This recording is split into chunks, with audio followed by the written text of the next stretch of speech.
Next is the smoking ordinance here this evening for third reading. Before the rest of the council members came down, Secretary of Commerce Mickey Maurer and I had a chance to speak for just a moment, and he asked to speak for just a moment or two.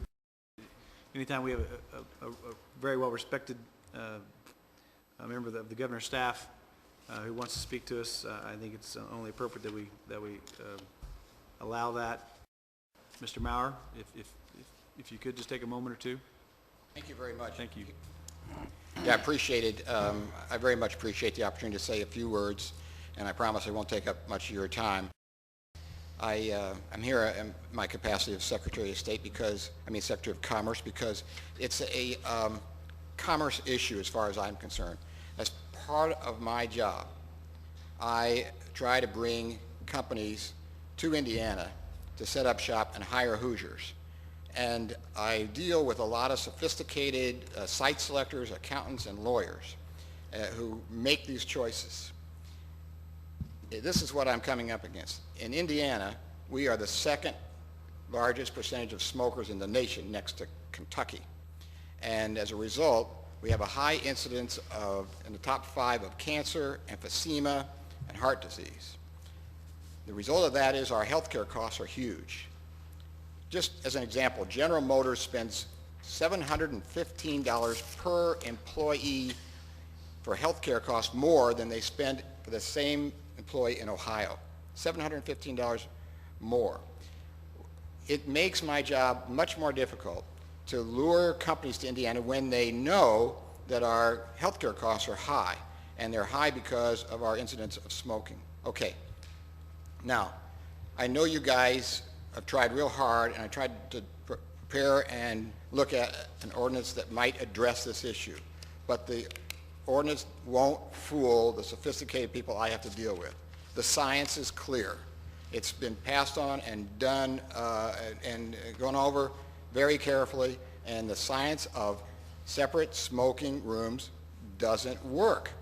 And you might as well be in the same room with smokers, and the studies, then I know you've got some material on your counter there, so I won't go into the details, but it doesn't work, and it doesn't fool the people I'm dealing with. It's a kind of a cruel joke on people who come to a restaurant or a bar thinking that they are safe from smoking, when in fact they're not. So I just want you to know that this is not going to help me in my job to lure good economic development projects to Fishers. I would prefer you to wipe this one off, not vote in favor, not institutionalize this bad law and create walls, et cetera, that will be harder for people to come later to tear it down, and begin anew some other time, and so we can get an ordinance that's much like the ones that have been passed in 20 other communities around the state, and they work. You might think I'm crazy, but I will tell you something, and maybe you remember I said this, crazy man said this, but in 5 years, there won't be a public place in the world, just about, where you can smoke. It's coming that fast. Not only do we have 20 communities in Indiana, but there's many states that are smoke-free. You can't smoke in an Irish pub today. It's coming. I love it here in Central Indiana, and I love Fishers. And I've been here on economic development many times. Fishers, in most ways, is a first-class city. It is. It's first class. But a first-class city is one that takes care of all of its constituents, including the health of its restaurant workers and including the patrons of public places.